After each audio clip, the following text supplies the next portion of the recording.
Hello and welcome to Soundtrack Creations Artist Spotlight. And today we have with us a member of the band Doomscroller. Hi Alex, how you doing? Hello, good. Yes, happy to be here. Thank you for making the time.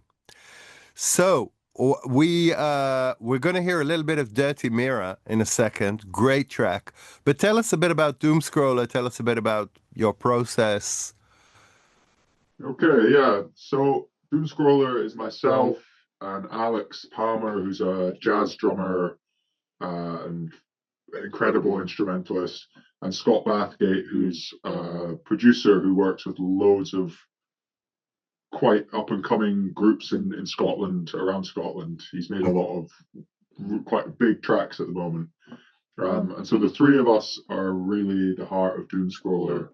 Um, I am the sort of lead songwriter, so I'll come with most of the idea in demo form, and it either works in reverse that the first album I actually recorded Alex Palmer playing the drums, just improvising, and then I wrote songs based on his drum parts. Uh-huh. Um, Whereas, yeah, which was a strange way of doing it, but this time was a lot more. I had the whole songs formed, brought them to the band, and then we, you know, filter them through the Doom Scroller sound, really. What are the it's kind of hard to pigeonhole Doomscroller, which is good. What would you say? Where does Doomscroller? What are its musical roots? Its musical genealogy? Where does it come from? What are your inspirations? Your heroes? Hmm. It's quite a big. I mean, I was thinking about this earlier, and I had, on one hand, a band, say like the Mars Volta, which is quite experimental and quite heavy, whereas I am actually probably more listen to something like Writing on the Wall, the Destiny's Child album. It's sort of early, not super early, but R&B sort of influences. But then as well as I do love sort of more electronic acts like Jackson and his computer band are a great act. And James Blake is a bit more of, I think, a obvious influence that you might be able to hear, but mixed with a little bit more of the heaviness of something like Mars Volta. Um, I do write a lot of other stuff in a pop folk style that is in my other band. So that feeds into it a little bit as well. That there's someone like Joanna Newsom or even Paul Simon comes through in some stuff. Like I think Dirty Mirror has a slightly uh, has that sort of slightly Afrobeat um, influence to it. What, like a bit? Are you referencing the Paul Simon collaboration with Ladysmith Black Mambazo? Yes, yeah, I get that era of Paul Simon, but I think actually a lot of his other stuff as well has played quite an influence on me. Um, there's good and bad there, I think. Great, fantastic.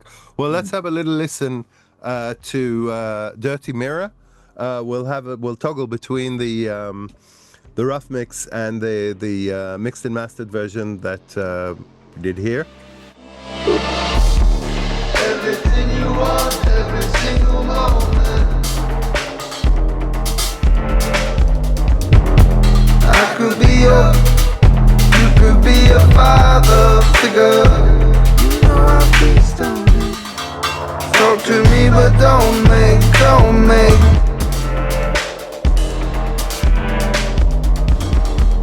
You could be the lock, you could be the lock. This time you'll be looking with your wolf eye.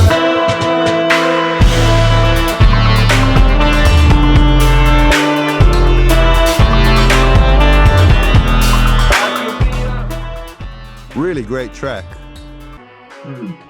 Thanks. Yeah, they're hearing the two next to each other is really interesting. So Doomscroller, Dirty Mirror. What are your plans for release for this? We have been doing some scheming at the moment, and I think we are currently writing up a list of labels that we're trying to approach. Because you can only do so much with self-releasing, really. Me and a few of my friends run an independent record label called New Teeth Leaf, which we mostly use to release a lot of my music. I have several projects, but my music and support sort of local musicians younger than ourselves who haven't done all the mistakes that we've made, in the past, so we can help them make a good press kit and things like that. But there's only so much you can really do in that realm, and I think our music as Doom Scroller doesn't really fit into the Scottish music scene very comfortably. I think there's a lot of different scenes across the UK and Europe that we'd be much better suited to. So we're going to reach out to places further afield. Yeah. I mean, if you asked me where that came from, I would say this would fit very well in the Bristol kind of scene. That's exactly what I've been saying. Yeah, I think it's got that Bristol sort of slightly hip hop infused, but punky and a bit of jazz sort of thing. That Wild Bunch feel. Is Massive Attack a bit of an influence? Not really, to be honest. Obviously, they've got songs that I love, but I wouldn't have referenced them as an influence. Okay. Yeah. There's something harkens to that in that bit that we played at down tempo. I think it would definitely be fair to say that bands that influence me have been influenced by Massive Attack. Fair. So it's maybe not direct, but it's definitely indirectly. Yeah. Very cool. So, are you guys gigging anywhere anytime soon? We are not currently. I've been making music and gigging for over, I don't know, 15, 20 even years. Yeah, 20 years or something. And so I've kind of gotten to a point where with Doom Scroller I want to maybe gig 2 or 3 times a year, unless it's for a really good reason. So we don't have anything booked at the moment, but we will when this release gets more defined, and we'll book some shows. Fantastic. Well, I wish you guys all the best of luck with the release, and a really interesting project. So really worth checking out, guys. Doom Scroller coming soon to a streamer near you. Thank you, Seppi. It's honestly been an absolute pleasure, and as you can hear from the mix comparison, it's just elevated everything incredibly. Everything's so much clearer and punchier, and yeah, it's been great. All of our needs were very much taken care of. It's been a pleasure. Pleasure is entirely mine. And to those watching, if you're working on a track and you want that to be elevated in the same way, click the link below and we'll take care of you. Thanks very much, Alex. Take care and good luck. Thank you. See ya.